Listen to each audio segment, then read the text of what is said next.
Hey GundamModels, this is Strider Prime again. Showing, this is now part 2 of my catalog review. My last video I was discussing the catalogs from Academy and Talliard. Now I'm going to move on to Airfix and Revell. We'll begin with Airfix. Airfix has been a personal favorite of mine. For some unknown reason, it just catches my attention so quickly. And for years I've seen how the kits have advanced itself from mundane kits to well reproduced kits out there. This company is actually from England. This is actually a British company, Airfix. And pretty much a majority of the aircraft and actually vehicles that you see here are all, British-based aircrafts, especially like the Spitfire. Again, they make some great artwork, as you can see here.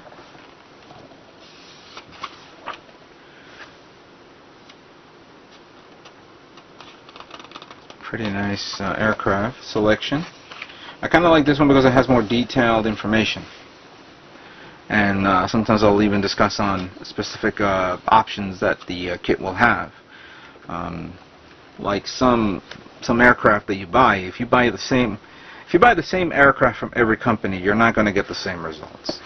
So like if you buy a Spitfire from Airfix and you buy one from Revell, one from Tamiya, you'll notice that they'll have certain gimmicks and options that the other one does not have. I know that Tamiya's brand, they have then their 1/32 scale, they have the option to actually remove the engine plates so you can see the interior of the engine. And it's not like something you actually have to screw off and screw on. It's actually using magnets to hold it in place. That is a feature that you cannot see in any of these kits, and you would have to actually scratch build them yourself to reproduce that. There's another Harrier. Been favoring that aircraft for quite some time. As a matter of fact, I'm going to be building this guy soon. And that's a 1/44 scale, very small. Here's another set of Harriers over here. Here's another Chinook. Doesn't have interesting paint design, almost tiger meat. Another aircraft that I've been looking into, Catalina PBY, and I kind of like that white, very white color with, I guess, a little bit of blue hue in the background. Now there's other things that I also like about catalogs, is that sometimes they'll show an aircraft that you have never ever seen before, and you say to yourself, how the hell did this aircraft existed? For example, the English Electric Canberra PR9. I never heard of this aircraft before. Where the hell did this come from? Why hasn't the British been still flying it? Obviously there's more modern aircrafts out there, but that one was it was a shock. I never heard of that before. This section here covers 1/24 scale aircraft. I don't know any other company that makes aircrafts at 1/24 scale. That's huge. I've recorded a video of the Stuka 1/24 scale at MosquitoCon, which is a big aircraft. Here's another big aircraft for you guys out there. This is a 1/24 scale Mosquito. This thing is a monster. It's like over $100 or so. I'm surprised nobody has purchased this and actually built it on YouTube. Now here's another cool thing: civilian aircraft, jetliners and whatnot. Obviously, we've all seen the Concorde, and we're done with it. Here's some historical ships. Now here's something, of course, that I've noticed. Again, well, hold on, let me focus on these two guys. These are 350th scale, the Trafalgar class, and the HMS Illustrious, which is their aircraft carrier. But moving on to other, you know, like World War II ships and maybe some modern ships, the scale is off here. They either make it either a 1/600 scale or a 1/400 scale. You know, can we have a little consistency here with everybody else? Sailing ships here, which I will never touch. That will drive me nuts. I give props to you guys out there who build sailing ships. You're a far better modeler than me in sailing ships. Now here's a cool thing. These are 1/72nd scale tanks. They don't make any larger tanks like 1/48 scale or 1/35th scale. And my local hobby store where I work, actually no, correction. There was a place where a guy was getting rid of a lot of Airfix model tanks. He was getting rid of them for $5 a pop. And I bought like a dozen of those. And I built every one of them. I got this guy here, this Churchill here. I wanted to get this guy, but I missed out on it.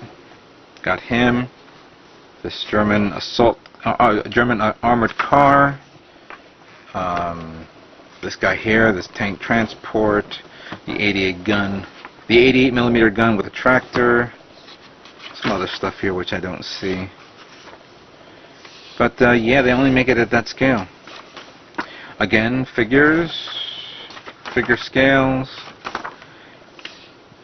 some figures for people who would like to set up dioramas of airfield personnel, if they want to do something like that. Here's diorama sets. This is one other thing I like kits that have more than one kit inside. So it allows you to build more than, you know. We'll move on to the next one, which we'll see in a second. These are mini kits. This is just basically a $5, maybe a $6 kit that you can pick off the shelf. You don't see it here in the U.S. I would like to find it here in the U.S. and pick up one or two. Here's another starter set, kind of like what we saw in the previous video. These are really very neat and cute too. I want to get one of these guys, especially that Harrier GR3 and that Eurofighter Typhoon. Here's another set. See, this one I'd like to get, the GR7, but this thing's like about $30, and it's a 1/72nd scale. It must have something in there, but I kind of like the artwork. It's pretty neat. Check that out. See this one? There's an F-18, F-18, F-A-18? No, F-18A. And there's a B-A Harrier 2 GR7.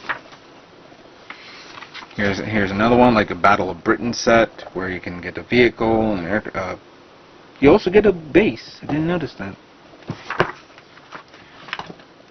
That's a cool set right there. Here's some more ships. Again, they like to throw everything off, 1/600 scale. But this one also has sets where you can, you know, it comes with paint and glue and brushes, so you can do, you know, all the cool stuff here. Some other items that I've never seen before, and of course, they have their own brand called Humbrol. I think I saw somebody using some of those on their video builds. I'm going to do this as a rush with Revell. Revell is actually one of my personal favorites also, because they make some great kits in the United States here. They have a nice, interesting set of 1/44 scale. I've been looking at this guy for quite some time, and I may want to pick him up. That's a unique aircraft. But everything else is all the same, you know, like what you see here. Nice artwork, especially the tiger meat. I'm going to bypass all this, and I want to focus on one thing. Revell has the licensed trademark to do Star Wars vehicles. And one Star Wars vehicles is coming, which I am going to get. Check that out. The ATTE from the Clone Wars series. I don't know what scale this is, but it's big. It says here 60 by 225 millimeter. Somebody convert that for me in inches and how big that thing was going to be. It also is going to come out with this one, the Republic Attacks Shuttle. This is what I'm going to be getting, and I did a check on Revell's site, and apparently it's coming out at the end of in the fall. Well, anyway, thanks for watching this video, part 2 of my catalogs, and take care, and hope to see you soon.